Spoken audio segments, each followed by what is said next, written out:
தமிழக வெற்றிக் கழகத்தினுடைய இரண்டாவது மாநில மாநாடு நாளை மதுரை பாரப்பத்தியில் நடக்கவிருக்கிறது. அதற்கான இந்த மேடை அமைக்கக்கூடிய பணி, அதே போன்று இந்த மாநாட்டு திடல் அமைக்கக்கூடிய அந்த பணி என்பது முழுமையாக நிறைவு பெற்றிருக்கிறது. இன்னும் ஒரு சில பணிகள் மட்டுமே நடந்து வருகிறது. அதுவும் இறுதி கட்டத்தில் இருக்கிறது. குறிப்பாக இருக்கைகள் போடப்பட்டு மாநாட்டு மேடைகள் அலங்கார பணிகள் முடிந்து அதில் கொள்கை தலைவர்களுடைய பதாகைகள் வைக்கப்பட்டு மேலே புதிதாக எம்ஜிஆர் மற்றும் அண்ணாவினுடைய படங்களுடன் விஜய் இருப்பது போன்ற ஒரு படம் ஒன்று அந்த மாநாட்டு மேடையினுடைய உச்சியிலே வரலாறு திரும்புகிறது என்று 1967 1977 என்ற தேர்தலை நினைவுபடுத்தக்கூடிய வகையில் அந்த இரண்டு தலைவர்களுடன் விஜய் இருப்பது போன்ற அந்த பதாகை ஒன்று மாநாட்டு மேடையினுடைய விட்டிருக்கிறது. அதே மாநாட்டு மேடையினுடைய இரண்டு பகுதிகளுமே கட்சியினுடைய கொள்கை தலைவர்கள் அவருடைய பதாகைகளும் பிரம்மாண்டமாக வைக்கப்பட்டிருக்கிறது. அதே போன்று வெற்றி பேரணியில் தமிழ்நாடு என்ற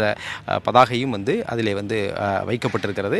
மொத்தமாக 1.5 லட்சம் பேர் அமர்ந்து பார்க்கக்கூடிய வகையில் இந்த ஏற்பாடை அவர்கள் செய்திருப்பதாக கூறப்படுகிறது. விக்கிரவாண்டி மாநாட்டில் அதிகமான கூட்டம் அங்கு ஏற்பாடு செய்திருந்ததை விட 2 மடங்கு இன்னும் அதிகமாக இந்த மாநாட்டு திடலில் பார்வையாளர்கள் அமர்ந்து அதிகமாக பார்க்கக்கூடிய வகையில் இதை ஏற்பாடு செய்திருக்கிறார். கடந்த முறை ஒரு 4 to 5 அடி உயரம் தான் அந்த ரேம்ப் வாக் இருந்தது. தற்பொழுது 12 அடி உயரத்தில் இந்த ரேம்ப் வாக் அமைக்கப்பட்டிருக்கிறதை நாம் பார்க்கலாம். 250 மீட்டருக்கு 12 அடி உயரத்தில் இந்த ரேம்ப் வாக் அமைக்கப்பட்டிருக்கிறது. அதே போல் ரேம்ப் வாக்குக்கும் பார்க்கக்கூடிய அந்த பகுதிக்குமே கிட்டத்தட்ட ஒரு 20 அடி இடைவேளை இருக்கிறது. 2 அடுக்குகளில் தடுப்புகள் இருக்கிறதை பார்க்கலாம். 250 மீட்டரும் உள்ளே அவர் முழுவதுமாக ரேம்ப் பார்க்கிலே அவர் நடந்து சென்று பார்வையாளர்களை சந்திக்க இருக்கிறார். அதே போன்று அந்த கட்சியினுடைய தொண்டர்கள் துண்டை வீசுவார்கள். அந்த கட்சியினுடைய துண்டை வீசுவார்கள். அதை விஜய் எடுத்து மாலை போன்று அணிவித்து கொண்ட அந்த நிகழ்வுகள்லாம் நடந்தது. அது போன்ற ஆர்வத்தில் நிறைய இளைஞர்கள் வருவதற்கு வாய்ப்புகள் இருக்கிறது. ரேம்ப் வாக்கை நோக்கி அந்த ரேம்ப் வாக் மேடையை நோக்கி வருவதற்கான வாய்ப்புகள் இருக்கிறது. எனவே அங்கு கூடுதலான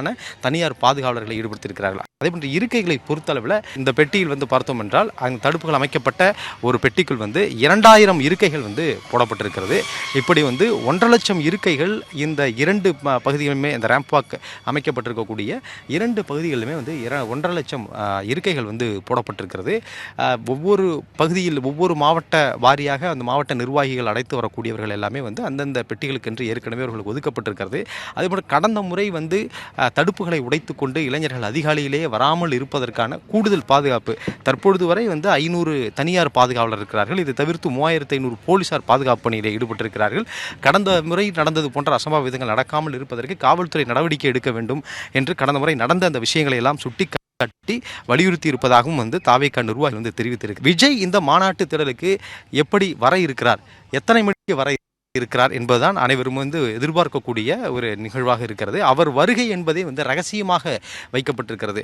இன்று இரவே அவர் வந்துவிடுவதற்கான வாய்ப்புகள் இருப்பதாகவும் சொல்லப்படுகிறது. அப்படி இரவே வந்துவிட்ட வீடு போன்ற ஒரு அமைப்பை அங்கே அவருக்கான படுக்கை அறை மற்றும் ஆலோசனை அறை முழுவதுமாக அமைக்கப்பட்டு ஒரு கிரீன் ரூம், ஒரு வீடு போன்ற ஒரு அமைப்பு ஏற்படுத்தப்பட்டிருப்பதாகவும் அங்கே இரவே அவர் தங்குவதற்கான வாய்ப்புகள் இருப்பதாகவும் நள்ளிரவு நேரத்தில் இந்த மாநாட்டு ஏற்பாடுகளை அவர் பார்ப்பதற்கான வாய்ப்புகள் இருக்கிறது, ஆய்வு செய்வதற்கான வாய்ப்புகள் இருக்கிறதாகவும் சொல்கிறார்கள். நாளை மாலை 4 மணிக்கு அவர் மாநாட்டு மேடைக்கு வந்து விடுவார் என்ற ஒரு தகவலும் இருக்கிறது. மாநில நிர்வாகிகள் பேசி முடித்த விஜய் பேச இருக்கிறார் என்று சொல்லப்படுகிறது.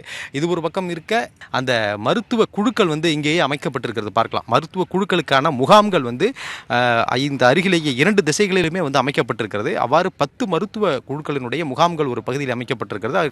ஒரு பெட்டிக்குமே 8 இடங்களில் தண்ணீர் பைப்புகள் வைக்கப்பட்டு அதற்கான தண்ணீர் இணைப்புகளும் கொடுக்கப்பட்டு தயாராக இருக்கிறது. பாலிமர் செய்திகளுக்காக ஒளிப்பதிவாளர் சசிதரனுடன் சரவணகுமார்.